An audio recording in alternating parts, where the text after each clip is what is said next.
Saludos a todos los que nos ven a través de nuestro canal de YouTube.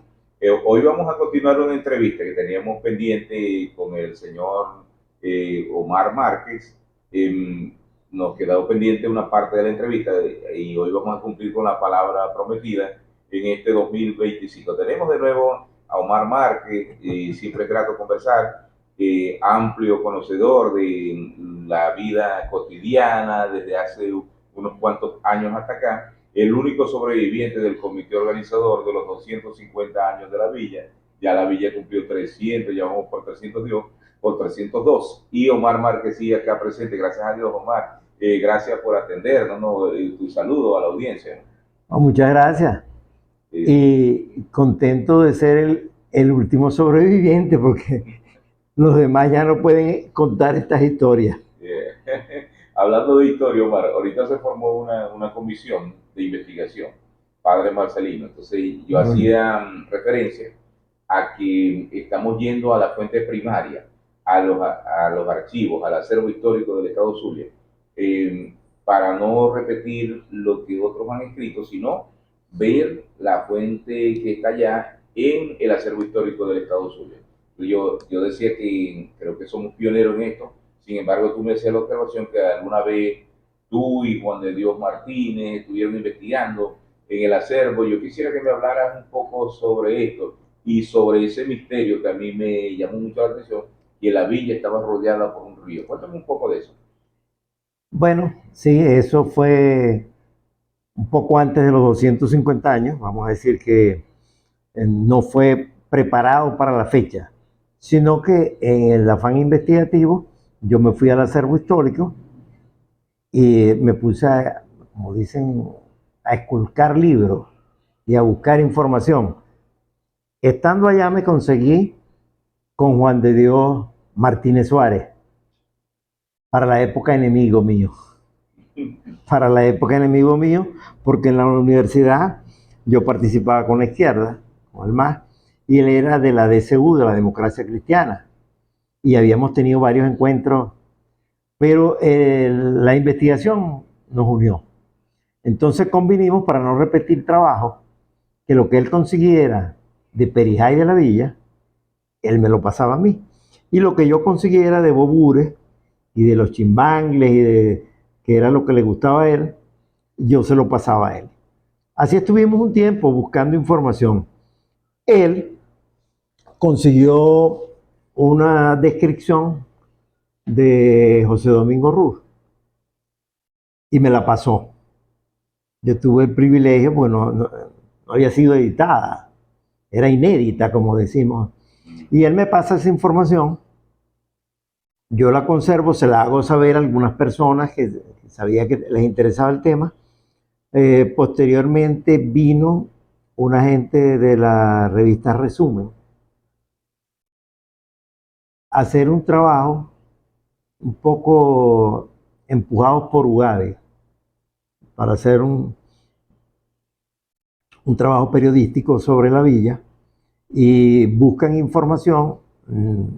Yo, junto con Albán, que estaba en Mugabe todavía, conseguimos darles algún material. Albán me encargó de que yo trabajara con eso y que los apoyara en lo que fuera. Yo les di la transcripción que tenía de ese relato de José Domingo Ruz. Y ellos la publicaron, con la mala suerte de que ellos se tomaron los, los méritos del trabajo, que te digo, no era mío tampoco. Quien realmente consiguió el documento fue Juan de Dios Martínez Suárez, pero quien les está dando el documento soy yo y quien les amplía el documento, porque a raíz de ese documento yo me había puesto a investigar lo que mencionaba. José Domingo Ruz dice que a unas 5 leguas del río Palmar está asentado el pueblo de la villa y que curiosamente es un pueblo que está rodeado de agua. Parece que la villa llegaba hasta la Cañada del Miaero. Hoy en día no existe, pero es lo que viene siendo la zona ahí de Buenos Aires. Esa cañada fue por muchos años un pantano, no había carreteras, no había nada, y ahí dejaban pastar los burros para que tomaran agua ahí en la cañada, y esa cañada corría para la época que él vino, esa cañada corría, y esa cañada, si le hacemos un seguimiento, realmente le da la vuelta a la villa porque ella se une con la G, y la G pasa cerca del río Palmar, ya después cuando va en la vía de Maracaibo, y desemboca en el Palmar. Por eso es que ellos dicen que la villa estaba rodeada de agua por todas partes, una descripción de él. Y a mí me extrañó y empecé a averiguar.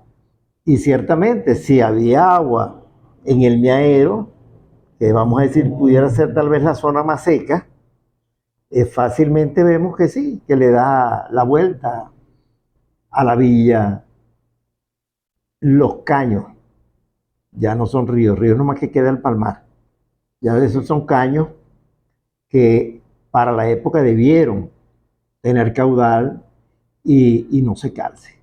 Sí, bueno, aclararle también a la audiencia que era una villa mucho más pequeña, ¿no? Ya esto de la Cañada Buenos Aires, antiguo río La Villa, así aparece refrendado en un mapa de 1751, el de, que publicó el padre Marcelino Laure. Em, sería la misma, ¿no? Sí, lo que Cañada del llamaban Miaero. el paso era el Miaero, el paso, o Sí, sea, y es curioso también, y yo le he hecho muchas veces las correcciones a ciertos amigos que me dicen que la villa va desde el Palmar hasta el Lapón, y yo no, esos eran los límites antiguos, eso se corrigió o se movió en 1989, y el límite cuando uno va hacia Huachique es el río Cogollo, Cogollo. el río Cogollo. Entonces, posteriormente sí, el Cogollo se une con el Lapón y sirve de Sí, límite entre Machique y cierto. Rosario de Perina, Así es, pero así es. seguimos estando entre aguas, entre ríos, estamos entre el Cogollo y el Palmar, ¿no? Es curioso. Era la manera más fácil de delimitar. Sí, Con todo y que los ríos, algunos se mueven por época. Hay meandros y cosas de esas que tienen los ríos que a veces se gana o se pierde un territorio. En el 89 dimos una pelea porque el, lo que decreta la Asamblea Legislativa es que la villa llegaba hasta el río Macoita. Eso significa que es de aquel lado de Macoa, del pueblo de Macoa. Entonces nosotros llegábamos hasta Macoa. Machique se movió, Machique tenía todavía más influencia y poder que nosotros incipientemente municipio, y ellos tenían diputados y lograron que se corrigiera y que nos trajeran hasta el Cogollo. Ahí perdimos, no el pedazo que vemos en la carretera, ese pedazo sería insignificante. Lo que perdimos, lo grande lo perdimos en la sierra, claro. porque el río Macoita ahorita nos quedó fue un punto allá. Eh, Cuando vamos a los orígenes del río Macoita, ahí sí perdimos territorio, porque él nace mucho más al oeste que el Cogollo.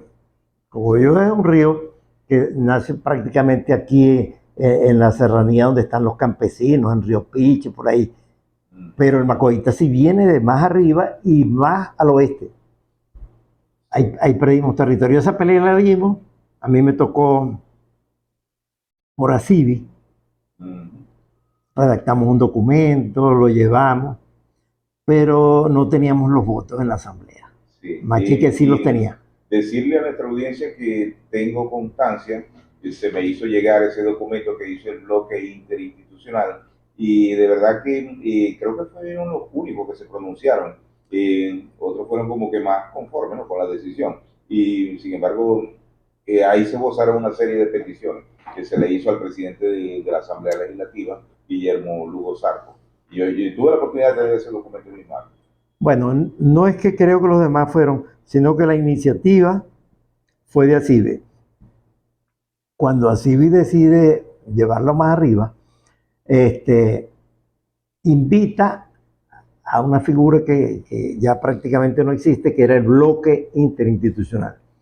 Porque el bloque sí agrupaba a los ganaderos, a través de Ugavi, agrupaba a los comerciantes a través de ACIBE, gremio de transporte. los gremios de transporte Bueno, los diferentes gremios, ¿no? con Transmuro y los de transporte Pesado. sí, Astraleli, estaba Azotravi, estaba, en fin, los gremios. El Rotary era parte del bloque. Rotary Club era parte del bloque porque yo participé por ambos lados. Claro, no representaba al Rotary, pero Rotary estaba representado en el bloque. Ahora, Omar, vamos a tocar un punto, ¿no? Quizás brevemente, porque ya lo hemos conversado sobre lo que es la biblioteca, ¿no?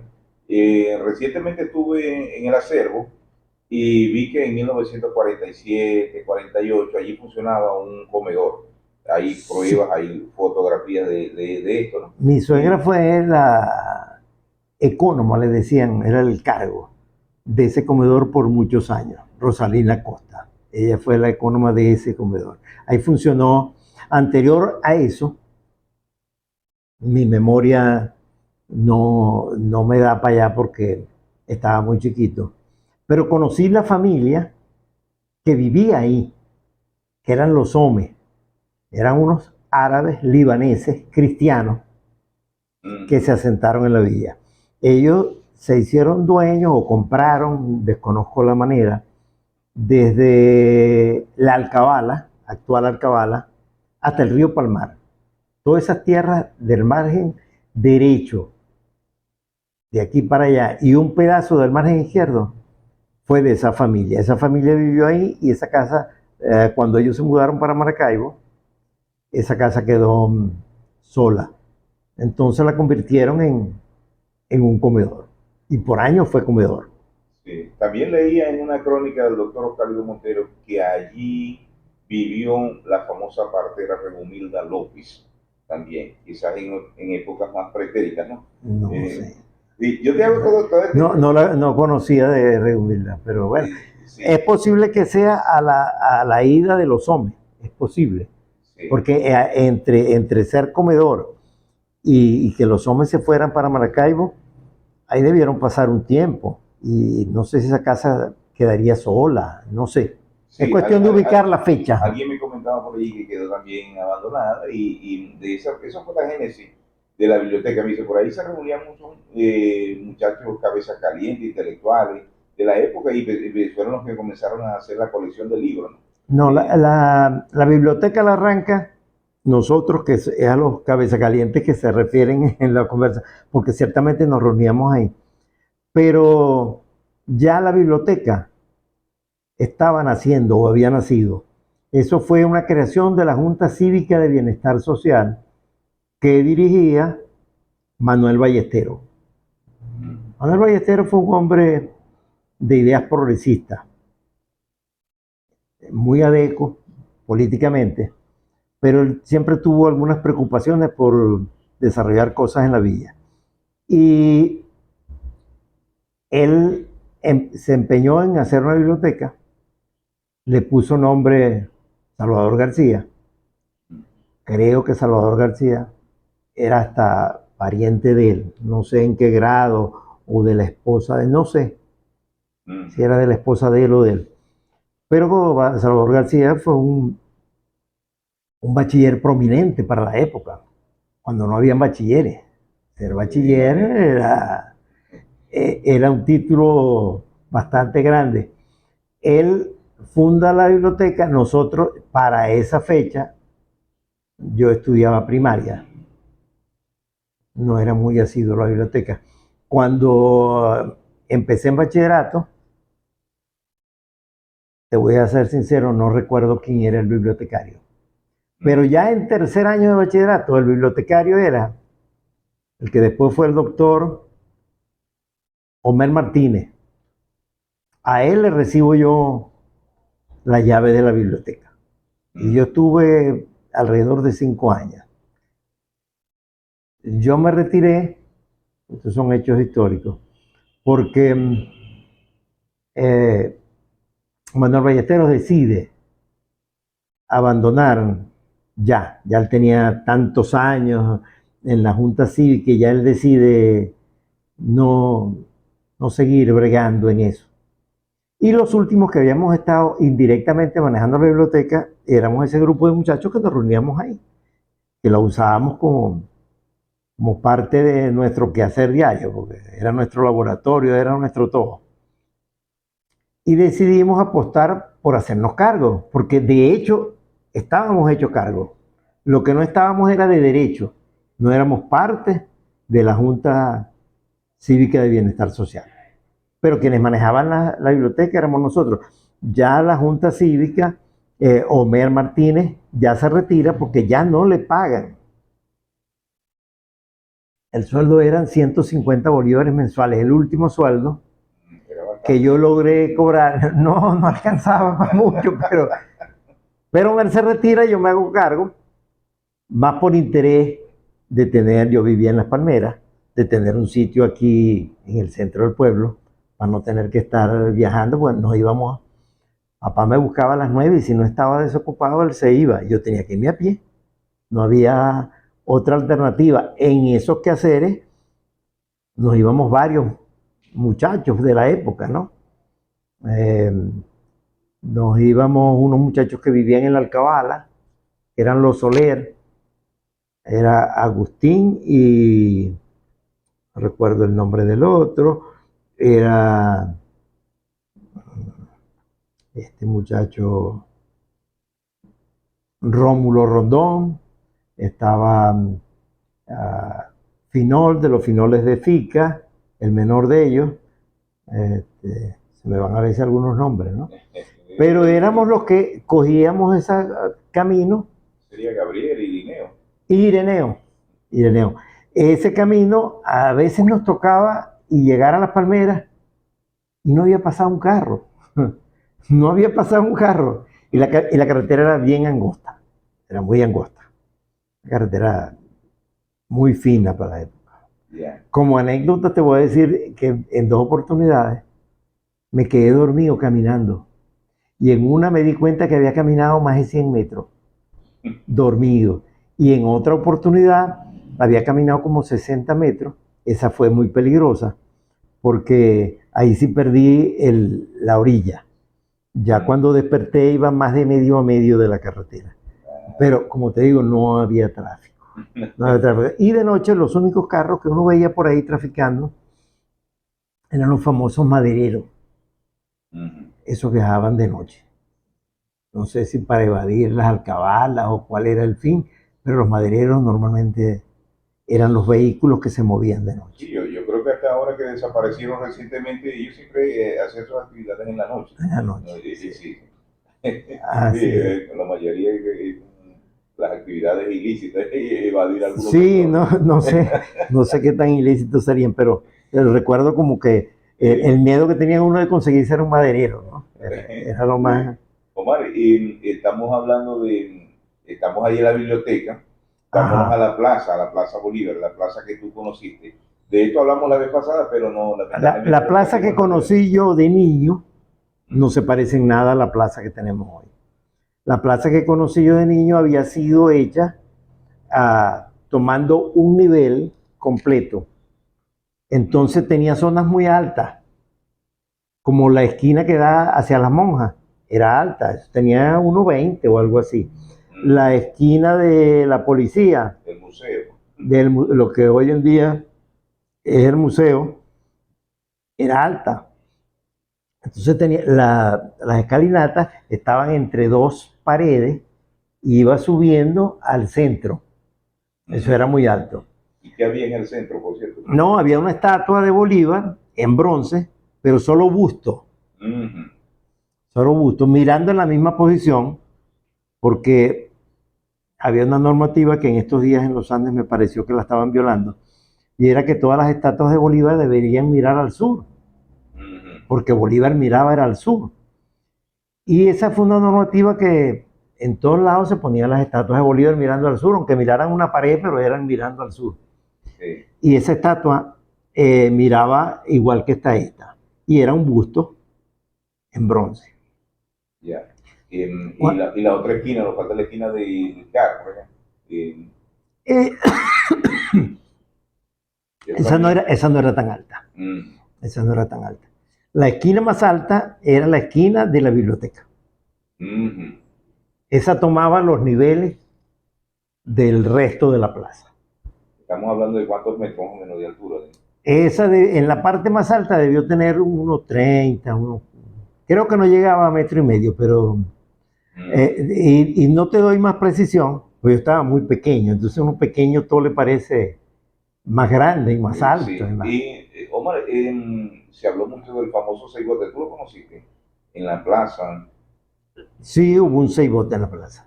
Lo Y muchas matas de mango, creo que han desaparecido, nada más que quedan las que dan al nuevo centro este comercial hotel que ha construido ahí Marcos Cabrera. Ujú. Pero la plaza tenía muchas matas de mango, no solo esa área, no tenía bastantes matas de mango. Sí, en alguna parte leí por allí que Luis Beltrán Prieto Figueroa era impulsor de la idea de que en las plazas hubiese matas de mango.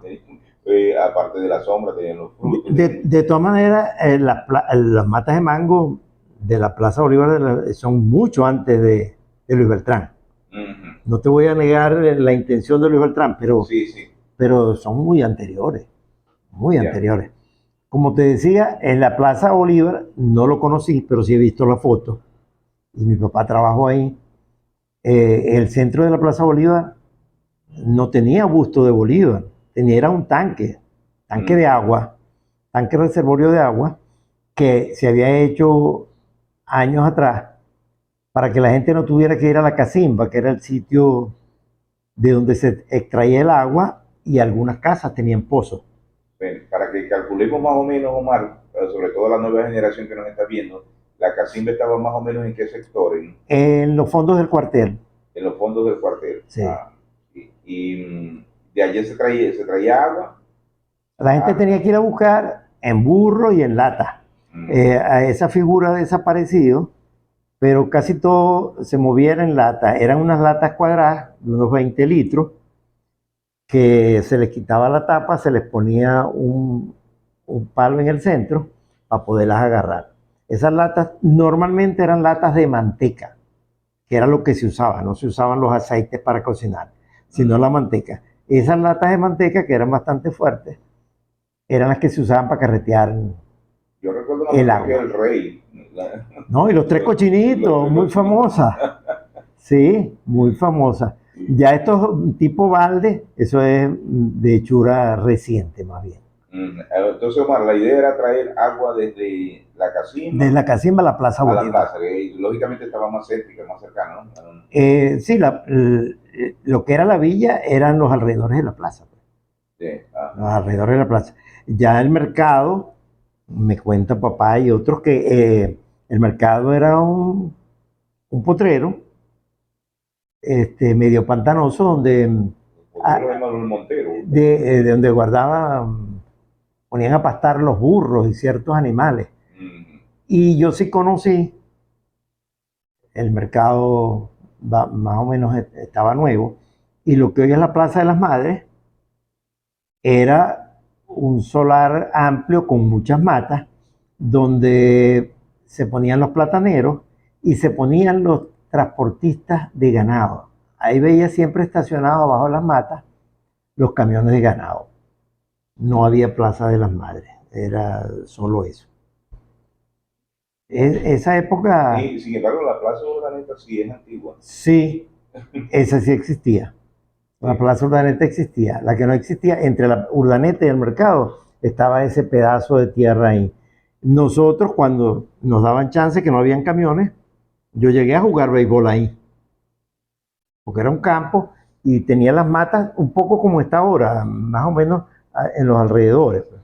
Sí. Y creo que en una oportunidad te conté que la calle derecha iba derecha, después la torcieron, pero la calle Así. derecha iba derecha. Eso está muy interesante. Cuéntame de eso. La calle derecha, ¿Por dónde iba la calle derecha? no, la calle derecha venía como está hoy en día, pero cuando llegaba aquí a donde está el Hotel Tintiní, Ujú. ahí, Allí hay una pequeña desviación. ahí ella seguía derecha. Mm, Eso fue En el primer gobierno de Betancourt, el primer gobierno de Betancourt, papá fue miembro de la Junta Comunal junto con Eduardo Méndez y junto con Edesio Martínez. A papá me dice que a él le tocó que hacer casi todo porque era el único que estaba en la villa permanentemente. Y entonces le pidió al Consejo Municipal que le enviara un ingeniero. Y le enviaron al doctor, hace poco escribiste algo. Demócrates Parra. Es Demócrates, no es otro nombre, ¿no? Demócrates Parra, el famoso ingeniero de Machique, ¿no? Sí. De la villa, pero estaba, sí, estaba en Machique. Bueno, el ingeniero vino. Papá, que era el que estaba a cargo, le pidió que hicieran algunas demarcaciones interesantes, porque para irle dando cuerpo y figura a la villa de pueblo o de ciudad pequeña. Y él marcó y delimitó las áreas. Y la calle derecha, si ustedes observan hoy en día, cuando llegan ahí al Tintiní, se van a dar cuenta que esas casas están lejos de la vía. Eso lo rompió y lo que sigue todavía, que es el banco rompe porque ahí lo que había era una casa de yo recuerdo que estaba ahí el movimiento perijanero. En la casa que estaba en el movimiento perijanero era la casa donde vivía mi tío Carlos Luis Márquez. Y la casa que sigue era del señor Ojeda, no se me va el nombre, del señor Ojeda. Después ahí vivió, y ahí llegamos después ahí vivió Ramón Balbuena, mientras construía su casa aquí donde vive ahora, David Cipolá. Esa casa la hizo Ramón Balbuena. Omar, y allí llegamos a la parte de los apartamentos, ¿no? Y eso también están separados, ¿no? Están metidos hacia adentro. Ya ahí estaban violando la normativa, porque esa calle seguía derecho. A desembocar donde ya no existía la engranzonada. No existía la engranzonada. Iba a desembocar en una calle transversal, que es la calle donde está la Virgen. Ajá. Ahí, la engranzonada no existía. Ya. Había unas casas ahí sueltas de los Carmonas. Ahora que andamos paseando por allí y andamos cerca, me gustaría hablar un poco de la placita que está ahí de la Inmaculada Concepción, de un famoso local que hubo ahí llamado El Alfa, pero tú me dices, alguien me dijo por ahí, no, anteriormente había una estación de servicio. Cuéntame un poco. No, el Alfa como ente tenía una estación de servicio en el frente. Era parte de la última persona que tuvo en esa administrando esa estación era. En estos días entré en polémica con alguien porque yo hubiera creído que era medio árabe el señor, y alguien me aseguró que era italiano. Dije, bueno, puede ser. Yo conocí al señor bien.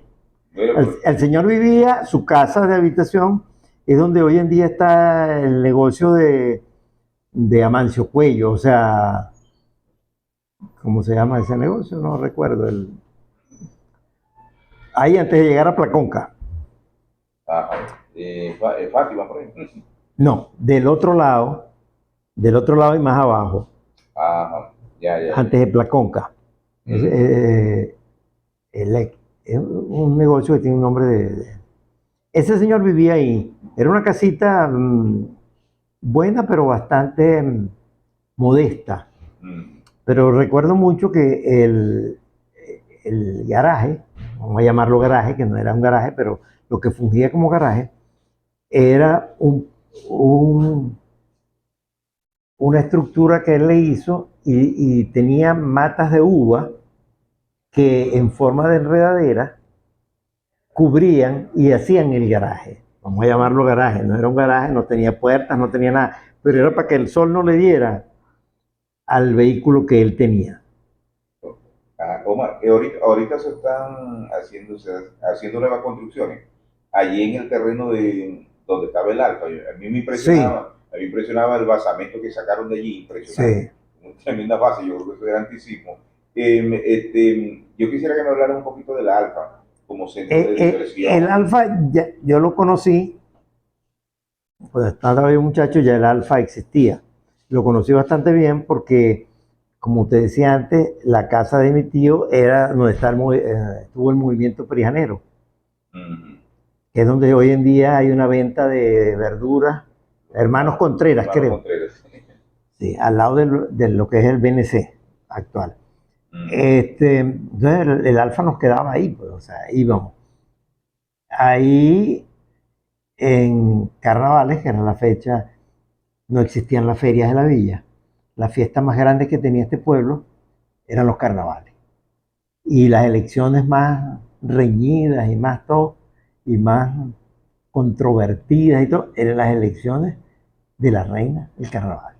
Eso, hay historias por ahí que contar. En estos días creo que pusiste algo ahí de cuando Lucía Almarza ah, la reina. fue reina, sí. Este, pues esa era la fiesta del pueblo, carnaval.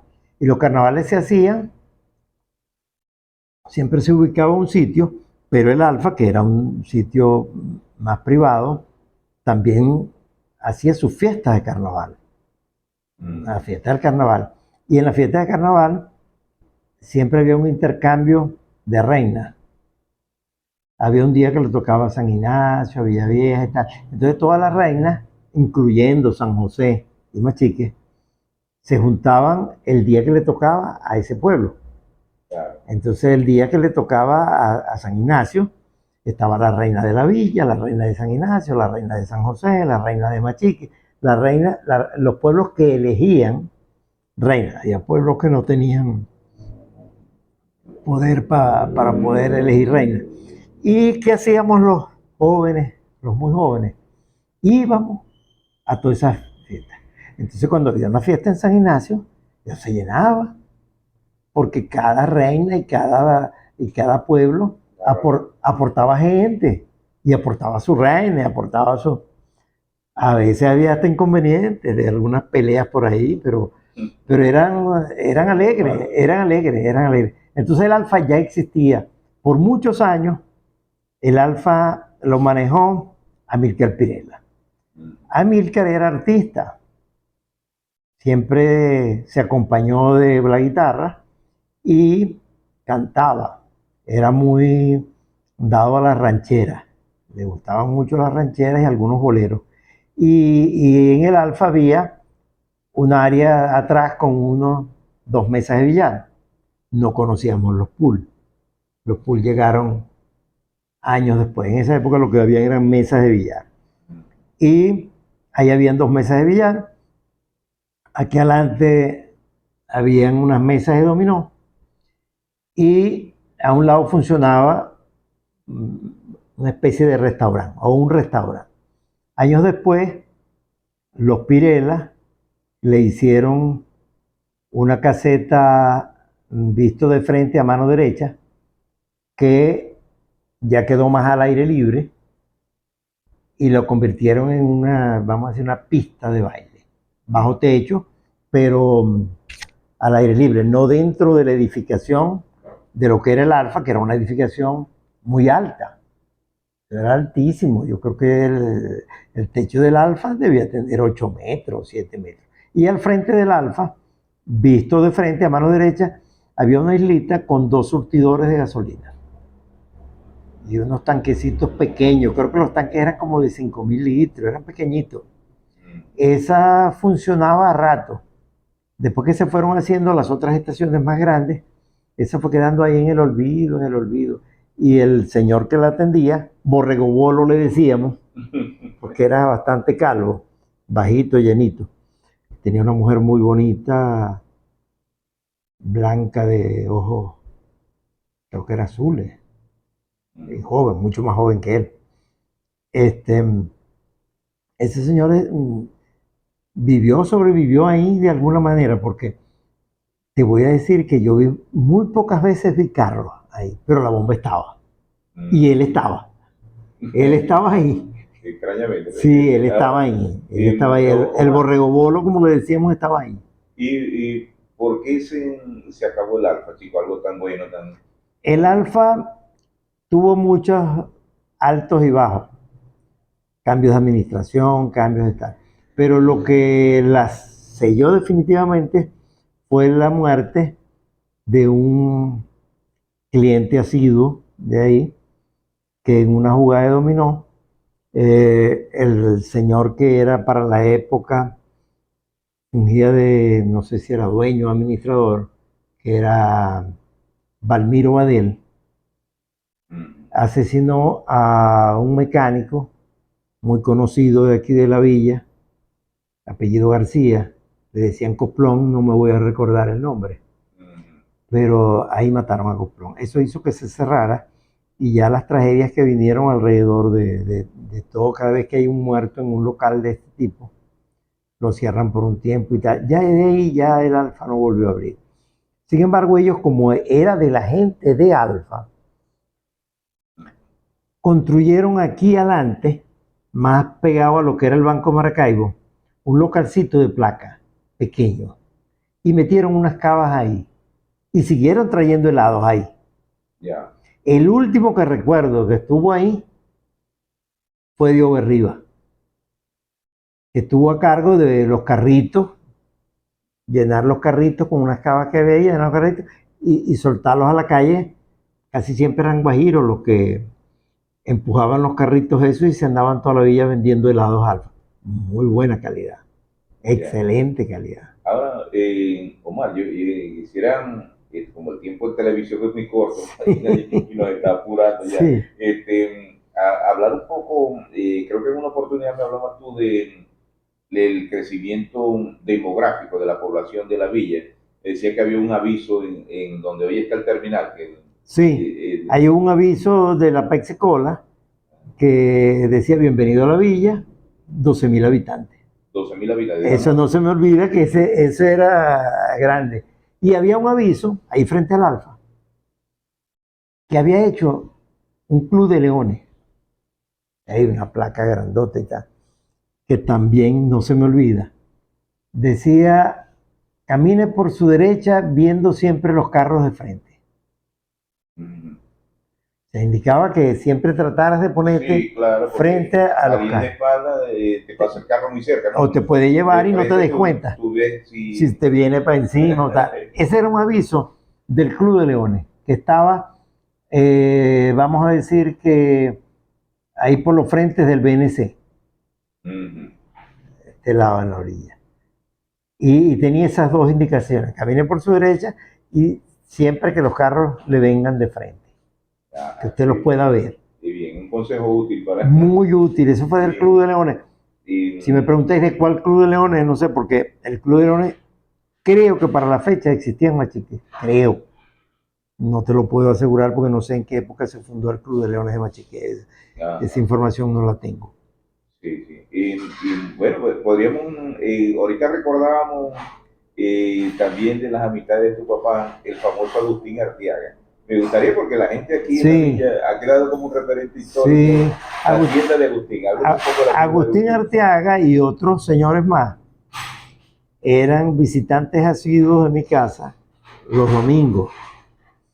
Iba siempre Agustín Arteaga acompañado de Pablito Balbuena, hermano de Ramón Balbuena, de quien el parque tiene hoy en día el nombre. Ramón Balbuena, como te dije antes, vivió donde está el BNC, mientras él construyó una quinta donde vive la familia Cipolá, ahí en la calle, esa viene siendo Jesús Enrique Lozada, ¿es esa? ¿O es la que está frente a Ugabe? Frente. A Ugabe, en todo el frente de Ugabe.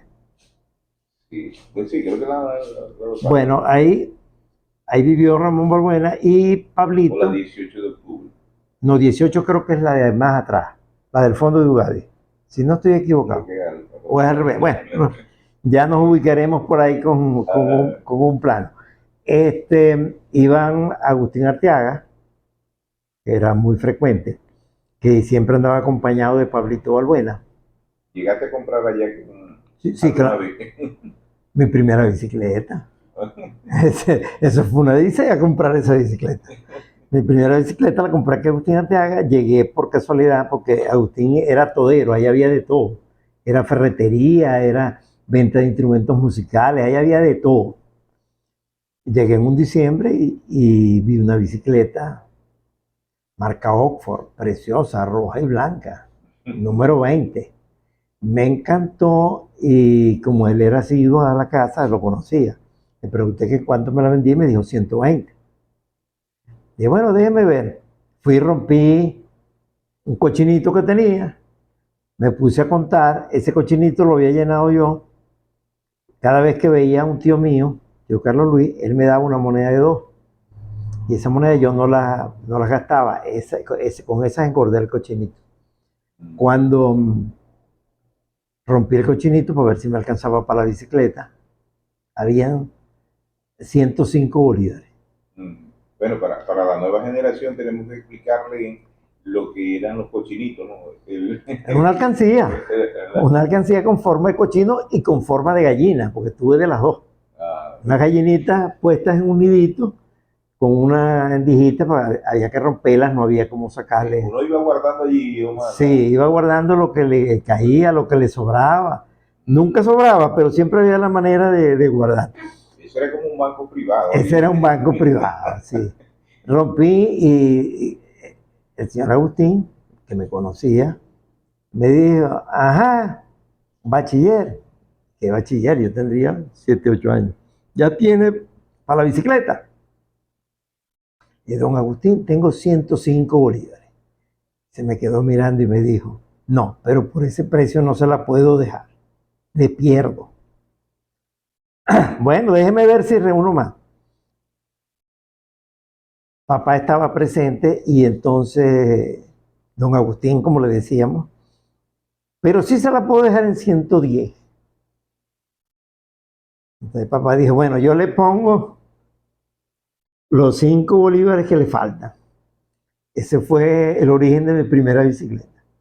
110 bolívares que tenía precio de 120 aquí Agustín Arteaga.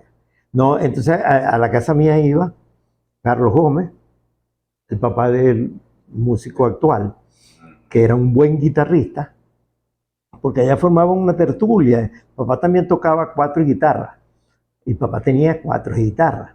Había un tío mío que tocaba mandolina y tocaba violín, y a veces se juntaban ahí en ese grupo, Jesús Fernández, Eduardo Méndez, que fue un cliente asiduo, y otros más que se alternaban, iban una semana sí, una semana no.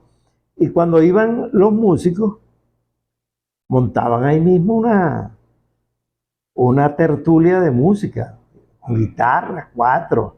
Papá tocaba la guitarra, tocaba el 4, pero casi siempre la guitarra la tocaba el señor Carlos Gómez. O la tocaba un tío mío que también era guitarrista, que también era. Papá le daba, pero muy poco. Ya. Omar, ahorita tocaste un punto sobre fuiste a jugar pelota en los terrenos de la Plaza de las Madres, ¿no? Adyacente a la Plaza. No, en lo que hoy es la Plaza de las Madres. Era un terreno sin nada y no había nada. Bueno, me gustaría un poco que recordáramos algunos de esos deportes de antaño. ¿Dónde se jugaba? El fútbol, por ejemplo. No, el fútbol llegó a la villa muy tarde. El fútbol llegó con los colombianos, pero ya el fútbol llegó en los 60 y pico. Aquí lo que se jugaba era béisbol. Y los muchachos jugábamos era con pelotas de goma. Estas pelotas de Spalding también las conocimos en los 60. Para esa época lo que habían eran unas peloticas de goma, que valían $1 en las tiendas, y jugábamos era con eso era lo que había. ¿Y el voleibol tampoco? El voleibol llega a la villa de mano de Carlos González. ¿Y el hipismo? El hipismo fue posterior. El hipismo llega cuando hacen al fondo, ya existía el parque. El parque lo hizo Ramón Balbuena, y en el terreno del fondo, un grupo de personas, Astolfo Aguirre, Ángel Sierra, Raúl Morales y otros más, deciden hacer el óvalo y se empiezan a correr caballos al estilo perijanero. Era en cuero, sin silla y sin nada. De eso es el más, que yo recuerdo, el más famoso. Decían que por pícaro era Ali Bermúdez, que después fue prefecto de la villa. Después ya cuando se organizó ese óvalo mejor, empezaron a traer unos muchachos de Maracaibo que eran aprendices, pero ya eran aprendices de jockey. Ya se empezó a poner la silla de jockey, ya se empezaron a montar, como vemos en las carreras de caballo, montaditos encima. De esos había unos hermanos, que creo que eran 3 hermanos, que eran fijos, venían todas las semanas a montar. Y creo que les daban 5 bolívares por monta. De eso yo tengo recuerdo y tengo incluso una cicatriz en la espalda. Porque a unos muchachos les gusta mucho un caballo y yo iba a traquear. La carrera era los domingos, pero los caballos había que sacarlos a traquear. Y traqueando ahí en una oportunidad había una yegua que movía esas patas como nada. Esa yegua así corría duro, pero era pequeña. Nolita. Me monté en Nolita en pelo y en la curva allá me sacó. Y un pedazo de palo que había ahí de un corte que habían hecho, eso le pasaban a rotativa. Había un pedazo de palo y me rompió aquí en la espalda, me hizo una cortadita ahí más o menos de recuerdo. Me quedó una cicatriz de recuerdo. Ya no volví a montar, ya me prohibieron, ya no volví a montar. Pero yo no monté nunca para carrera. Era como una especie de multideportivo o polideportivo, como dice, porque también había pistas de motocross. Sí, la de motocross estaba dentro del óvalo. Dentro del óvalo. Para eso, los mejores que teníamos viven los dos. Uno es vecino mío aquí, que es Jesús Sandoval, y su hermano Víctor. Víctor era una maravilla en unas motos que tenían, creo que era marca Kawasaki. Y ellos eran los gallos que teníamos para echárselos a los que venían de afuera. Eran buenos, no siempre ganaban, pero en esa actividad de motocross ellos eran muy buenos. Omar, y la otra parte eran las carreras de carritos en la pista, ¿no? En Go-Kart. El Go-Kart nace de manos aquí de Adolfo Escolieri, Domingo Adolfo. Yo siempre lo llamé Adolfo, gran amigo. Él montó donde hoy está el local, creo que de los mormones. Sí. Ahí hizo una pista. Por ahí. Hace un poquito antes. Él hizo una pista ahí con entuertos y le puso cauchos y tal. Y tenía 3 o 4 carritos Go-Kart. Y los alquilaba, creo que eran 2 bolívares por 5 vueltas. Yo corrí ahí sí me monté yo. Y choqué también. Ahí corrí y choqué. Después ya, eso lo tenía ahí, él como un negocio.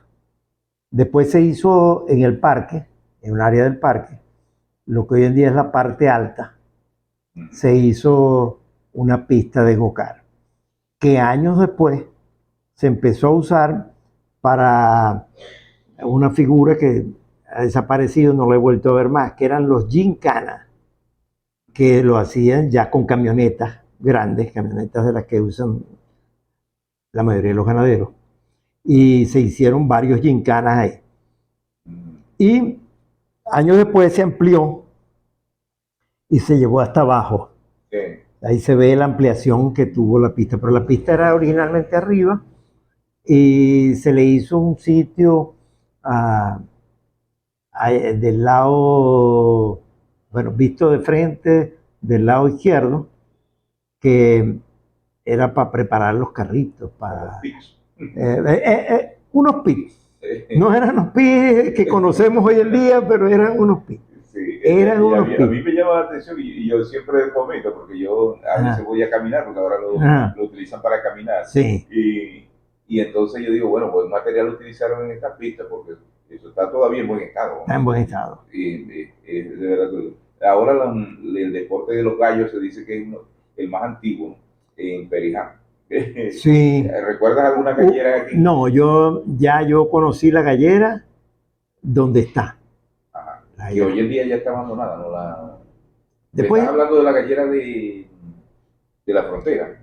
de la frontera. Después hicieron una en Las Palmeras, Ujú. que también está abandonada. Ahí se dejó de jugar gallo. Pero Sí, fueron las dos galleras que se jugaba gallo fijo, pues. Que eran, sí, a sí, ver, lo que pasa es que en la frontera tal vez no conocí más o no nos dejaron conocer más, porque ahí estaba la zona de tolerancia. En la calle ese que pasa al lado de la bomba y sigue hasta donde está para el la cruz, estadio. pues. Hasta el estadio, no, Ajá. era hacia allá. Ujú. Todavía, todavía con los años que han pasado, todavía hay casas que tienen avisos de cerveza, que tienen más de 50 años, qué buenas pinturas. Ujú. Hay casas con avisos de cerveza, porque esa fue zona de tolerancia por muchos años. ¿Cuándo dejó de ser? Cuando la pasaron a donde estuvo últimamente, que fue en San Juan. Ujú. ¿En qué año también desapareció allá? Si es que desapareció, no sé. Sí, sí. Pero ahí estuvo, ahí por la zona de la gallera estaba la zona de tolerancia, de la Bien. villa. Omar, ya para finalizar, ¿algún otro recuerdo de esa villa que tú conociste bueno, y reflexionar un poco sobre la villa actual? ¿Ya? ¿Algún otro recuerdo? Los cines, por ejemplo. Yo conocí los dos cines principales. El Azteca, que era un cine producto del analfabetismo, de eso se ha hablado poco, pero es cierto, producto del analfabetismo, los cines solo pasaban películas en español. Y las únicas películas que venían en español, pues la gente no sabía leer, eran las mexicanas y las españolas y una que otra argentina, de Carlos Gardel, de esas zafras. Libertad Eh, Lamarque, Libertad Lamarque, que era argentina, pero que estaba grabando en México. en México. Ya. Bueno, el cine azteca, bueno, el nombre lo dice, las películas eran mexicanas, eran Mm, mexicanas. Cuando deciden hacer el cine La Villa, que posteriormente le cambiaron el nombre a Robbie y desapareció siendo Cine Robbie, se hizo muchos años después y se intentó mejorar la tecnología. El cine azteca ya tenía aire acondicionado y el cine Robbie, a ellos les pareció que podían refrescarlo con un método distinto. Entonces, debajo de la pantalla allá, por debajo de la pantalla, le pusieron unos ventiladores grandes y abajo había unos rociadores de agua para mantener un ambiente fresco. Ese no tuvo, que yo recuerde, no tuvo aire acondicionado. No sé si al final, yo dejé de ir, le pusieron aire acondicionado. Pero el no, refrescamiento que tenía era agua con unos ventiladores por debajo de la pantalla. Era algo novedoso. O sea, buscar una manera de enfriar distinta. Ahí en ese cine vi a Tony Aguilar con sus caballos. Lo llevaban ahí porque era más fácil que en el Azteca. El Azteca no tenía como espacio. para un caballo, porque en el cine de la villa la distancia entre la pantalla y la primera silla, vamos a decir, era amplia. Yo creo que había 10, 12 metros, permitía que un caballo pudiera hacer sus cabriolas y su... Y ahí vinieron muchos artistas, muchos artistas. La villa hubo una época en que trajo artistas. Aquí vinieron los 007, vinieron los DAR, más de una vez. Y estos mexicanos, cada vez que salían a hacer una gira, casi siempre nos tocaban. Aquí venía algún show. Conocimos a Flor Silvestre con Tony Aguilar, conocimos a muchos artistas mexicanos de esa época. Yo no sé si aquí vino, pues no lo puedo decir. Pedro Infante, no lo sé. Pero Tito, había uno muy famoso que tenía muchas canciones. Tito, no, se me va el apellido. Fue muy famoso.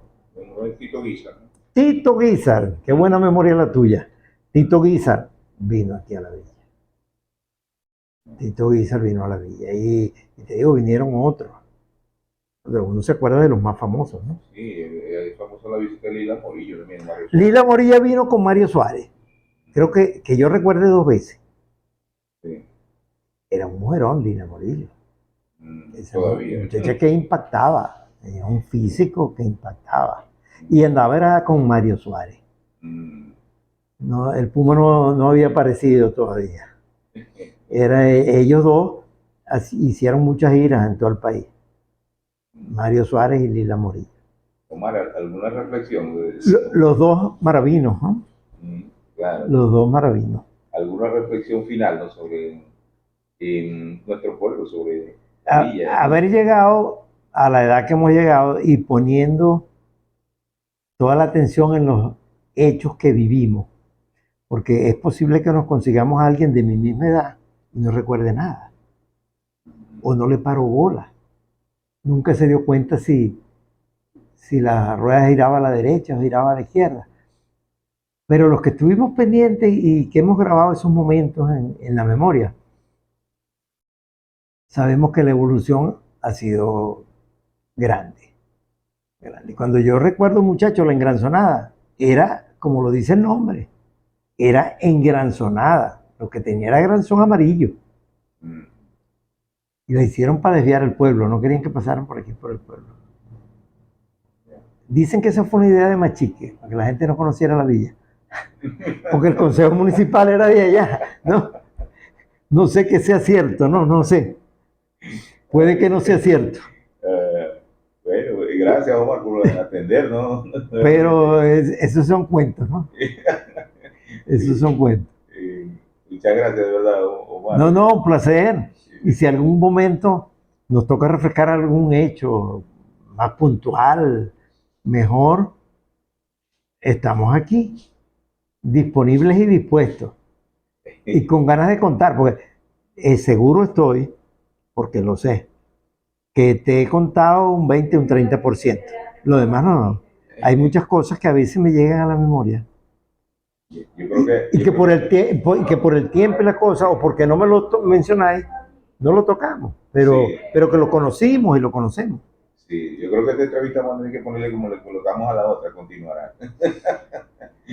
Gracias. Así es, eso, a tu orden.